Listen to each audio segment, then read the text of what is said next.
दोस्तों, अगर हम अपनी जिंदगी में दुखी होते हैं तो ये विचार मन में आता है कि हमें दुख कौन देता है। यह एक ऐसी कहानी है जो हर किसी के कर्म को छू जाएगी। हमें उम्मीद है कि आपको ये वीडियो पसंद आएगी। चलिए तो शुरू करते हैं।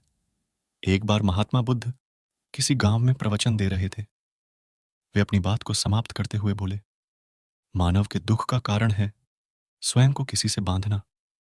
जहां भी मोह होता है, बंधन होता है, वहां दुख स्वयं ही उत्पन्न हो जाता है। अत अपने बंधनों को जानें और उनसे बाहर निकलने का प्रयास करें। इसके बाद उन्होंने सभी लोगों को आशीर्वाद दिया और फिर अपने आश्रम को लौट गए। अगले दिन उनसे एक व्यक्ति मिलने आया। वह बुद्ध को दंडवत करता हुआ बोला, महात्मन, मैंने कल आपका उपदेश सुना। आपकी बातें मेरे हृदय में उतर गई हैं। मैंने अपने बंधनों को तोड़ दिया है, सारी मोह माया का त्याग कर दिया है। अब मैं आपकी शरण में आना चाहता हूं। उस व्यक्ति की बातें सुनकर बुद्ध मुस्कुराए और धीरे से बोले, मुझे विस्तार से बताओ वत्स, तुमने कौन कौन से बंधन तोड़े और किसका मोह त्याग दिया है। वह व्यक्ति बोला, मेरे घर पर मेरे बूढ़े माता पिता और पत्नी है। मेरा एक छोटा बच्चा भी है। मेरी पत्नी बहुत बीमार रहती है।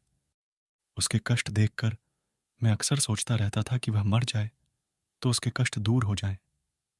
उसकी वजह से मैं बहुत दुखी रहता हूं। लेकिन कल जब मैंने आपका उपदेश सुना तो मेरी समझ में आ गया कि मेरे परिवार से मेरा बंधन ही मेरे दुखों का कारण है। अगर मैं इसके चक्कर में पड़ा रहूंगा तो कभी सत्य को नहीं जान सकूंगा। इसलिए मैं अपने घर को त्याग कर आपके पास आया हूं। बुद्ध ने पूछा, क्या तुम सचमुच सभी बंधनों से मुक्त हो गए हो? देख लो, कहीं कोई बंधन तुम्हारे पीछे रह तो नहीं गया। वह व्यक्ति बोला, नहीं प्रभु, मैं अपने जीवन की सारी चीजों को पीछे छोड़ आया हूं और अब आगे बढ़ना चाहता हूं। बुद्ध ने कहा, अगर ऐसी बात है तो फिर ठीक है। आज तुम यहीं आश्रम में रुको। कल मैं तुम्हें बताऊंगा कि तुम्हें क्या करना है। बुद्ध ने अपने एक शिष्य की ओर इशारा किया। शिष्य ने उसे आश्रम के अतिथि कक्ष में पहुंचा दिया। वह व्यक्ति उत्सुकतापूर्वक आश्रम की गतिविधियां देखता रहा। उन्हें देखकर वह बहुत प्रसन्न हुआ और अपने सौभाग्य पर इतराता रहा। अगले दिन बुद्ध ने उस व्यक्ति को एक कार्य सौंपते हुए कहा, तुम्हें पूर्व की दिशा में जाना है।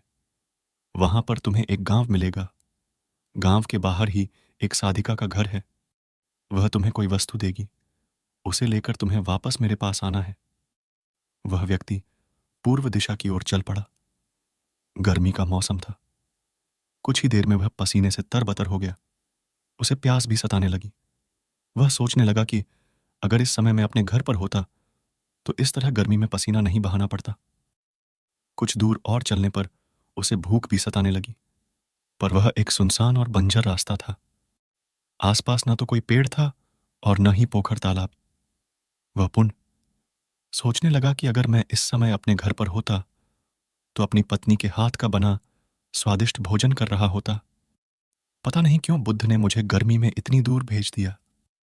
काफी देर तक चलने के बाद वह व्यक्ति गांव में जा पहुंचा। गांव के बाहर ही एक घर बना हुआ था। उसने दरवाजे के पास पहुंचकर उसे धीरे से खटखटाया। दरवाजे को एक साधिका ने खोला। उसके चेहरे पर एक अद्भुत तेज था। वह व्यक्ति उसे देखकर मंत्रमुग्ध हो गया। साधिका ने उसे अभिवादन करते हुए कहा, मैं जानती हूं कि आपको बुद्ध ने भेजा है। आप अंदर आ जाएं। वह व्यक्ति घर के अंदर चला गया। साधिका के कहने पर उसने पानी से हाथ मुंह धोया और एक चटाई पर बैठ गया। साधिका ने उसके सामने भोजन की थाली रख दी। वह जल्दी जल्दी भोजन करने लगा। अचानक उस व्यक्ति की नजर साधिका के पैरों पर पड़ी। उसके पैर बहुत सुंदर थे। वह उन्हें देखता ही रह गया। तभी साधिका ने उसका ध्यान भंग किया। वह बोली, जिस व्यक्ति को बुद्ध के चरणों में स्थान मिल जाता है फिर उसे किसी अन्य के चरणों की आवश्यकता नहीं पड़ती। साधिका की बात सुनकर वह व्यक्ति लज्जित हो गया और नजरें नीची करके चुपचाप भोजन करने लगा। भोजन करने के बाद साधिका ने कहा, आप बहुत दूर से आए हैं, थक गए होंगे। यहीं चटाई पर लेट जाएं, मैं पंखा कर दूंगी। वह व्यक्ति बहुत थका हुआ था। वह चटाई पर लेट गया और अपनी आंखें बंद कर लीं। साधिका उसे पंखा करने लगी, पर लेटने के बाद भी उस व्यक्ति को चैन नहीं आया। उसने धीरे से अपनी पलकों को खोला और चोर नजरों से साधिका को देखने लगा। वह सोचने लगा, यह स्त्री कितनी सुंदर है, इसकी वाणी कितनी मोहक है। अगर यह मेरी पत्नी होती तो मेरा जीवन स्वर्ग बन जाता। साधिका इसके मन की बात समझ गई। वह बोली, शरीर में कुछ नहीं रखा है, यह केवल मांस, मज्जा और अस्थियों का जोड़ है। जो व्यक्ति इसके आकर्षण से मुक्त हो जाता है वही सत्य को प्राप्त कर पाता है। यह सुनकर वह व्यक्ति घबरा गया। वह चटाई से उठ बैठा और बोला, अब मुझे बुद्ध के पास जाना चाहिए। कृपया आप मुझे वह सामान दे दें जिसके लिए बुद्ध ने कहा था। साधिका ने मुस्कुराकर जवाब दिया, बुद्ध ने आपको जिस कार्य के लिए भेजा था वह पूर्ण हो चुका है। साधिका की यह बात उस व्यक्ति को समझ में नहीं आई। वह दरवाजे की ओर बढ़ चला। दरवाजे के पास पहुंचकर वह एक क्षण के लिए रुका और पलटकर बोला, क्या आप अंतर्यामी हैं? आपने मेरे मन की बातें कैसे समझ लीं? वह स्त्री मुस्कुराते हुए बोली, बुद्ध की कृपा से मैं मोह माया से ऊपर उठ चुकी हूं, इसलिए भावनाओं से निर्लिप्त हूं और किसी के चेहरे को देखकर उसके मन में उठने वाले विचारों को समझ लेती हूं। उसकी बातें सुनकर वह व्यक्ति एक बार पुनः लज्जित हुआ और सोचने लगा कि जिस स्त्री ने सच्चे मन से मेरा सत्कार किया, मैं उसके बारे में क्या क्या सोचता रहा। उसके बाद वह बुद्ध के आश्रम की ओर लौट पड़ा। आश्रम में पहुंचकर वह व्यक्ति बुद्ध के चरणों में गिर पड़ा और बोला, महात्मन, मुझे क्षमा कर दें, मैं बड़ा पापी हूं। उसकी बात सुनकर बुद्ध मुस्कुराए और बोले, मैंने तुम्हें साधिका के पास इसीलिए भेजा था ताकि तुम अपने आप को देख सको। अब मुझे बताओ, क्या तुम सचमुच मोह और बंधन को त्याग चुके हो? वह व्यक्ति कुछ नहीं बोला। वह नजरें नीची किए चुपचाप खड़ा रहा। बुद्ध ने कहा, बाहरी बंधन और मोह को त्यागने से हम बंधन मुक्त नहीं होते। दरअसल बंधन और मोह हमारे भीतर होता है।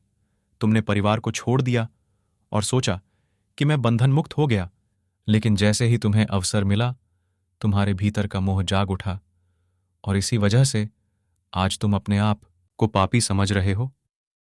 मुझे क्षमा कर दें प्रभु। उस व्यक्ति ने अपने हाथ जोड़ दिए। फिर वह धीरे से बोला, आप सही कह रहे हैं, मैं केवल अपनी पत्नी से पीछा छुड़ाना चाहता था। वह बहुत बीमार रहती है। 1 वर्ष से हमारे बीच संबंध भी नहीं बन पाए। मैं कुछ ज्यादा कमाता भी नहीं हूं, इसलिए मैं अपने परिवार के दायित्वों का निवर्हन भी ठीक ढंग से नहीं कर पा रहा हूं। शायद इसीलिए मैं अपने परिवार से पीछा छुड़ाना चाहता था। पर अब मैं समझ गया हूं, मेरा परिवार ही मेरा सत्य है और उसके दायित्वों का निवर्हन ही असली कर्म है। बुद्ध बोले, मैं जो कुछ भी कहता हूं वह अपने अनुभव के आधार पर कहता हूं। लोग मेरी बातों को सुनते तो हैं, पर वे अपने स्वार्थ के अनुसार ही उसका अर्थ ग्रहण करते हैं। इसलिए मोह, माया, कामना, इच्छा, वासना, क्रोध को लोग बाहर की ओर खोजते हैं, जबकि यह हमारे भीतर ही है। हम दूसरों को देखकर तरह तरह की कामना करने लगते हैं। कामना से इच्छा जन्म लेती है, इच्छा से वासना पैदा होती है और वासना की पूर्ति न होने पर क्रोध उत्पन्न होता है। ये सब एक दूसरे से जुड़े हुए हैं। क्रोध के लिए हम सदैव दूसरे को जिम्मेदार ठहराते हैं, जबकि क्रोध का स्रोत हमारे भीतर है। तुम चाहोगे तो क्रोध आएगा, तुम चाहोगे तो क्रोध नहीं आएगा। इसी तरह बंधन बाहर नहीं होते, हमारे मन में होते हैं। हम मन से ही किसी से बंध जाते हैं और मन के कारण ही हम दुख पाते हैं। लेकिन जो व्यक्ति इन बातों की गहराई तक पहुंच जाता है, वह दुखों से हमेशा हमेशा के लिए मुक्त हो जाता है। दोस्तों, हमें उम्मीद है कि आपको ये वीडियो पसंद आई होगी। प्लीज़ वीडियो को लाइक, चैनल को सब्सक्राइब करें। धन्यवाद।